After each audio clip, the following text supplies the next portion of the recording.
What's up everyone? Welcome to the channel. Today we're going to be demoing some ball shells from Winda Fireworks, and these are called Neon Brawn. These come 12 in a box. Check out the effects on the side. Let's hope it all looks like that. These are ball shells, and I have one right here that I did test. I did the push test. I pushed as hard as I could. I would not budge. So these should be solid ball shells, but there's one way to tell, and that's by shooting them.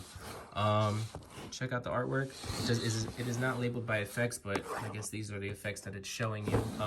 Comes with a cardboard tube, and we got these over there at Big D's in Hawley, Pennsylvania, so make sure you check them out if you like these ball shells. All the information that you can find on these are in the description, and yeah, we'll see you guys in a bit.